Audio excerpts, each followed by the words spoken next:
Describe a special day out that cost you little money or didn't cost you much, you should say.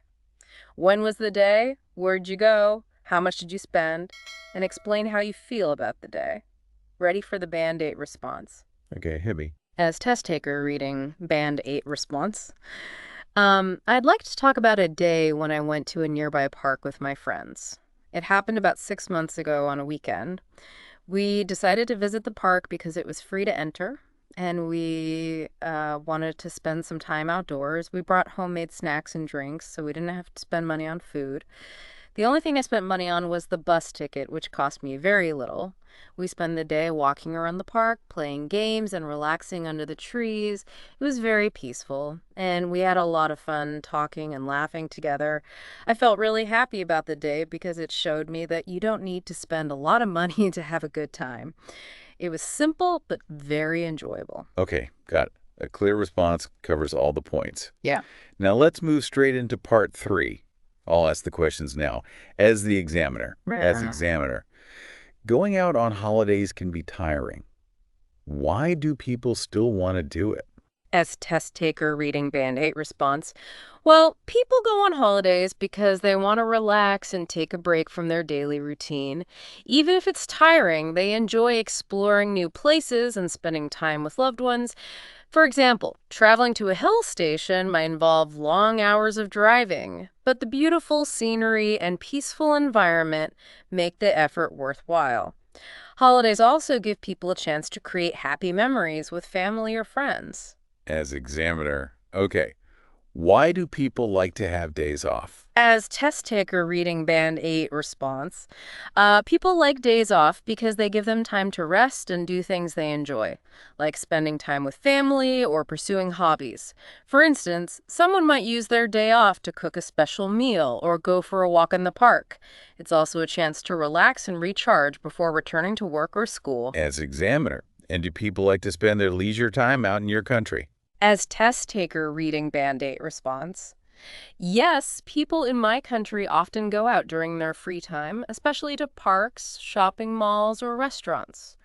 For example, families might visit parks for picnics or take their children to play areas. Young people often go to malls to shop or watch movies, while others enjoy dining out at local restaurants. Okay, thanks. That gives us a really solid feel for the Band-Aid level. Right. Now, let's do the exact same thing, but this time you'll read the Band 9 response. Same part 2 question first. Describe a special day out that cost you little money or didn't cost you much, you should say. When was the day? Where did you go? How much did you spend? And explain how you feel about the day. Let's hear the Band 9 version. As test taker reading Band 9 responds, okay. One memorable day out that didn't cost me much was when I visited a local museum with my cousin last year. It was during the summer holidays, and we were looking for something interesting yet affordable to do. The museum had free entry that day as part of a community event, so we didn't have to pay for tickets. We packed sandwiches and drinks from home, which saved us from spending on food. The only expense was our bus fare, which was minimal. We spent hours exploring the museum's exhibits, learning about history and art, and taking photos of interesting displays. It was both educational and enjoyable, and we ended the day by relaxing in the museum's garden. I felt very satisfied with how the day turned out because it combined fun and learning without costing much money. It reminded me that meaningful experiences don't always require big budgets. Interesting. I can already hear some differences. Okay, let's move straight to the part 3 questions again. I'll ask them this time. Ready. Going out on holidays can be tiring. Why do people still want to do it? As test taker reading Band 9 responds, despite the effort involved in planning and traveling for holidays, people enjoy them because they offer opportunities to relax, explore new places, and create lasting memories with loved ones. For instance, a trip to a beach might require packing and traveling long distances, but the joy of unwinding by the sea and bonding with family makes the experience rewarding. Holidays also allow individuals to disconnect from work-related stress and rejuvenate. As examiner, okay. Why do people like to have days off? As test taker reading Band 9 responds, Days off allow individuals to recharge mentally and physically while engaging in activities they enjoy or spending quality time with family and friends. For example, someone might use a day off to read a book they've been meaning to finish or catch up on sleep.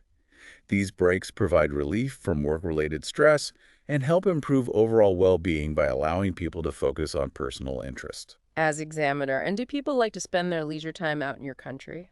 As test taker reading Band 9 response, in my country, many people prefer outdoor leisure activities, such as visiting parks, attending cultural events, or dining at restaurants due to the vibrant social culture and pleasant weather.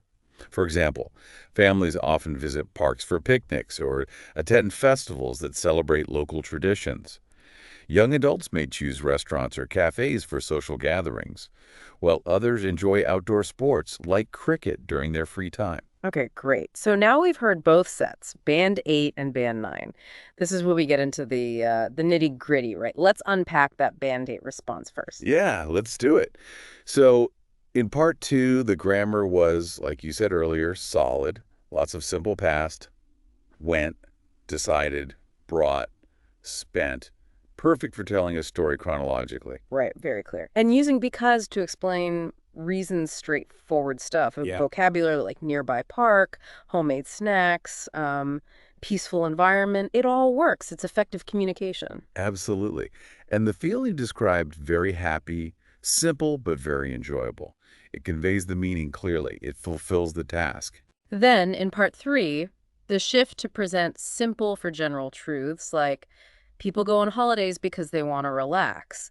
That's correct usage. hmm And using for example is a good, clear way to introduce examples. The vocabulary like daily routine, worthwhile, pursuing hobbies, it's all appropriate and understandable. It's good, solid English. Okay, now let's switch focus to the Band 9 responses. What jumps out immediately? For me, in part 2, even just the opening, one memorable day out instead of just a day. Yeah, memorable adds that extra layer of significance right away. Yeah. And interesting yet affordable, that's a nice, slightly more complex conjunction than just saying interesting and cheap. And the detail about the museum being free as part of a community event, it just adds a little bit more color, doesn't it? It does. And grammatically, using which saved us from spending instead of maybe two separate sentences, it's more efficient, more sophisticated. Also, minimal expense instead of very little. It's a less common, more precise word choice. Exactly. And the description of activities felt richer too, not just walking around, but exploring the museum's exhibits, learning about history and art, taking photos. You get a much clearer picture. Definitely. And the feeling at the end felt very satisfied. Combined fun and learning. Meaningful experiences don't always require big budgets. That vocabulary, satisfied, combined, meaningful, it digs a bit deeper. It really does. And moving to part three for the band nine, look at the linking phrases. Starting with despite the effort involved, shows a more complex sentence structure right off the bat. It connects the ideas in a more advanced way. And the vocabulary again. Lasting memories. Unwinding by the sea, bonding with family, disconnect from work-related stress, rejuvenate. These aren't everyday words for many learners. No, they show a much wider lexical resource, and they're used very appropriately to express more nuanced ideas, like talking about days off not just for rest, but to recharge mentally and physically and improve overall well-being. Yeah, that's a level up from just relax and recharge. The examples also felt more specific, like read a book they've been meaning to finish. Right. And the final question, about leisure time, bringing in the vibrant social culture and pleasant weather as reasons, adds a broader context. And mentioning specific things like attending cultural events or even cricket makes it feel more authentic and detailed. So when you put it all side by side, the Band-Aid is good. It's clear, it's accurate, it answers the question. But the Band 9, It just has more, doesn't it? More vocabulary richness, more grammatical range and accuracy, more complexity in how ideas are linked and just Well, more elaboration and detail. Precisely. It's about using the language more flexibly and effectively. It's not just about avoiding mistakes, though that's part of it, but it's more about showcasing what you can do with the language. So, the big takeaway for anyone listening, especially if you're aiming for those higher scores, is to really pay attention to these differences. It's not just about learning lists of words, is it? No, it's about understanding how to use those words, Yeah. how to build more complex sentences naturally, how to connect your ideas smoothly, and how to add that level of detail and nuance. Right. Think about the Band 9 vocabulary we highlighted: memorable, affordable, minimal, satisfied, rejuvenate. Could you incorporate words like that? And the linking phrases like despite or adding those extra clauses for detail. Yeah, experimenting with those structures in your own speaking practice can make a real difference. Definitely. It's valuable not just for an exam, but for, becoming a more articulate and expressive communicator overall.